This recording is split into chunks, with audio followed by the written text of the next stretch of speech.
ప్రభు యొక్క ఘనమైన నామాన్ని బట్టి ప్రతి ఒక్కరికి వందనాలు. గాఢాంధకారపు లోయల లాంటి సమస్యల నుంచి వెళ్తూ ఉన్నప్పుడు దుష్టుడైతే కేకలు వేస్తూ ఉంటాడు, భయపెడుతూ ఉంటాడు. మానసికమైన స్థితిని కృంగజేసి చాలా పాతాళ లోయలోనికి తీసుకొని వెళ్తూ ఉంటాడు. కనుక సమస్య ఎంత పెద్దదిగా మనం చూస్తూ ఉంటామో దానివల్ల కలిగేటువంటి బలహీనత అంతకు పదింతలు రెట్టింపుగా ఉండడాన్ని మనం చూస్తూ ఉంటాం. కానీ ఇలాంటి పరిస్థితుల్లోకి వెళ్తున్నటువంటి చాలామంది ప్రత్యక్షంగా వారి యొక్క పరిస్థితులు కనబడుతూ ఉన్నప్పుడు కృంగిపోతూ ఉంటారు. అటువంటి పరిస్థితుల్లో నుంచి బయటికి వెళ్ళాలంటే అక్కడక్కడే తిరుగులాడుతూ ఉంటారు, కానీ దారి కనబడక చీకటిలోనే మగ్గిపోతూ ఉంటారు. కానీ ఈ దినాన దానియేలు గ్రంథము 3వ అధ్యాయము 17వ వచనంలో ప్రభు అయితే ముగ్గురు వ్యక్తుల గురించి మాట్లాడుతూ ఉన్నారు. తన గురించి వారు చెప్తున్నటువంటి మాటలను బట్టి అతను దిగి రావాల్సి వచ్చింది. ఆ మాటలు ఏంటంటే, దానియేలు గ్రంథము 3వ అధ్యాయము 17వ వచనం, మేము సేవించున్న దేవుడు మండుచున్న వేడిమి గల ఈ అగ్నిగుండంలో నుండి మమ్మల్ని తప్పించి రక్షించుటకు సమర్థుడు, మరియు నీ వశమును పడకుండా ఆయన మమ్మల్ని రక్షించును.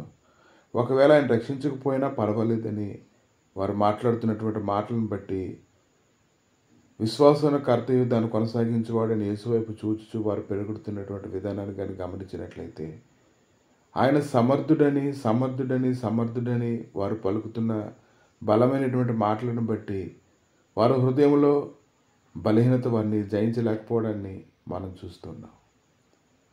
కనుక ఉదయకాలాన్ని ఆయన మాట్లాడుతున్నటువంటి గొప్ప మాటలను మనం ధ్యానిస్తూ ఉన్నప్పుడు ఎటువంటి పరిస్థితుల్లోనైనప్పటికీ మనల్ని తప్పించగలిగినటువంటి సమర్థుడైనటువంటి దేవుడిని మనం కలిగి ఉన్నామని మరొకసారి ఈరోజు లేఖనాలు మనల్ని బలపరుస్తున్నాయి. కనుక ఈ ఉదయకాలాన్ని దేనిని బట్టి అయితే నువ్వు భయపడుతూ ఉన్నావో, ఏదైతే నీ మీద పడిపోతుందేమో అని ఆలోచన కలిగి ఉన్నావో, అది ఎన్ని మార్గాల నుంచి రాగలదో నువ్వు తెలుసుకొని ఉన్నావో, వీటన్నిటికంటే ఒక సంగతి నువ్వు తెలుసుకోగలగాలి. ఈరోజు ప్రతి పరిస్థితుల నుంచి ఆయన తప్పించడానికి ఆయన సమర్థుడై ఉన్నాడు. కనుక ప్రభు వారితో మాట్లాడినప్పుడు కూడా వారైతే దేవుని గురించి ఇలాగ సాక్ష్యం చెప్తూ ఉన్నారు. ఎందుకంటే ఆయన ఎరిగి ఉన్నారు కాబట్టి ఆయన ఖచ్చితంగా తప్పిస్తాడని వారు నమ్మారు. ఒకవేళ తప్పించకపోయినా పర్వాలేదని వారు దేవుని గట్టిగా స్తుతిస్తూ ఉన్నారు. కనుక ఈ వారు మాట్లాడుతున్నటువంటి మాటలు ఆయన సింహాసనం ముందు లేచేలా చేశాయి. మండుతున్నటువంటి కొలుములోకి ఆయన వచ్చేలా చేశాయి. వారిని అవి గణపరచడాన్ని మనం చూస్తున్నాం. కనుక ఈ దినాన వారిని బట్టి ఈరోజు నువ్వు ధైర్యం తెచ్చుకోగలగాలి. మరొకసారి నువ్వు కృంగిపోవాల్సినటువంటి అవసరం అయితే లేదు. నీ పరిస్థితులు ఎలాగున్నప్పటికీ వాటన్నిటిలో నుంచి తప్పించగలిగిన సమర్థుడైనటువంటి దేవుణ్ణి బట్టి నీవు ధైర్యం తెచ్చుకోగలగాలి. కనుక ఉదయకాలాన్ని ఎటువంటి పరిస్థితులను బట్టి అయితే నువ్వు తీవ్రంగా ఆలోచన చేస్తున్నావో వాటన్నిటిని పక్కన పెట్టి ఈ దినాన సమర్థుడైనటువంటి దేవుణ్ణి బట్టి నువ్వు స్తుతించాలి. నీ హృదయంలోనికి సమాధానం వచ్చినంత వరకు, దాని గురించి నువ్వు పూర్తిగా మర్చిపోయేటంత వరకు కూడా దానిని బట్టి నువ్వు స్తుతించవలసిందే. ఆయన నిన్ను అన్ని విషయాల్లో తప్పించడానికి ఆయన సమర్థుడై ఉన్నాడు. భయపడకు. ప్రభువా, మీ దయగలిగే నష్టాలకు తండ్రి, ఉదయకాలాన్ని మీరు మాట్లాడిన మాటలు బట్టి మీకు వందనాలు.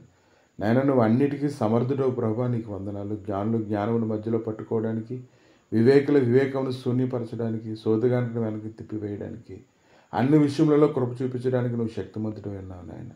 ఈ ఉదయ కాలాన్ని తండ్రి నీ సన్నిధిలో చేరి స్తుతిస్తుండగా ప్రభా, మీరు ధైర్యపరిచేటువంటి మాటలు, బలపరిచేటువంటి మాటలు, తప్పించేటువంటి ప్రతి విధమైన గొప్ప మాటలను బట్టి ప్రభా మీకు వందనాలు చెల్లిస్తూ, నెమ్మదిని అనుగ్రహించినందుకే ఎన్నో వందనాలు నాయన చెల్లిస్తున్నాం. కృతజ్ఞతార్పణలు అర్పిస్తూ ఉంటుండగా ప్రభా, మీరే ఇంక నువ్వు బలపరచమని అనుదినము నీ మాటల చేత మమ్మల్ని తృప్తిపరిచి ప్రతి విధమైన కీడుల నుంచి తప్పించి మహిమగంత ప్రభావాలు పొందమని యేసుక్రీస్తు నామములు అడిగి వేడుకుంటున్నాము తండ్రి.